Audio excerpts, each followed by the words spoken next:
ఒక్కొక్క team 25 parcels చేస్తున్నాము. అంటే రోజుకి ఒక 75 చొప్పున అవుతాయి. మొత్తం ఒక 1200 దాకా ఉన్నాయి అప్రాక్సిమేట్గా. వీటిని చేయాలి అంటే ఇంకొక 20 రోజుల దాకా పట్టచ్చు. అంటే ఇది కూడా ఆల్ టుగెదర్ మనం అనుకున్న A to Z మీరు ఏదైతే మాకు ఎక్స్ప్లెయిన్ చేశారో అవన్నీ చేయడానికి, ఆ పార్ట్ మొత్తం చేయడానికి మీకు ఎంత టైం పడుతుంది టెంటేటివ్ గా? ఇంకొక 20 రోజుల దాకా పడుతుందండి. సో స్టార్టింగ్ నుంచి ఎండింగ్ వరకు ఒక 1 month, అంతే కదా? ఇందులో మళ్ళీ ఫార్మర్స్ కూడా హాజరుని బట్టి కూడా ఉంటుందండి. ఓకే, అవి కూడా కలుపుకొనే చెప్పండి మీరు.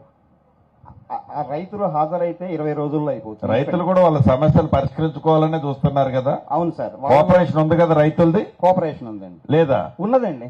ఉన్నది కాబట్టి పాజిటివ్ గా కోఆపరేషన్ ఉన్నది అనుకుంటే మీకు ఎంత టైం పట్టుద్ది? 20 రోజులు, మినిమం 20 రోజులు పడుతుంది. సరే, 20 రోజులు కాబట్టి 4 రోజులు తీసుకోండి. రెండవది ఏడీ గారు, ఆదాబీది కూడా సర్వే చేపించుకోండి. ఆదాబీది కూడా, అబాదీది ఉంది కదా, అబాదీది కూడా సర్వే చెప్పండి, హౌస్ సైట్స్ ది.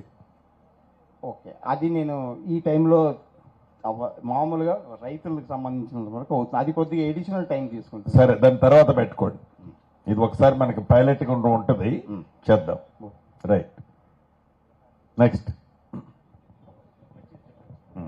అబాదీ కూడా చెప్పిద్దాం పైలట్ కింద.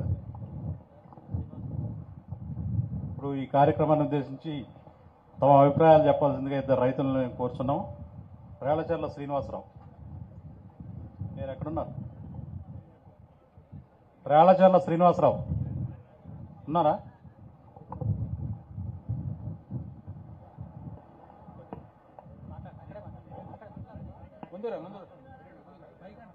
పైకి తీసుకోండి, రైతన్న పైకి తీసుకోండి.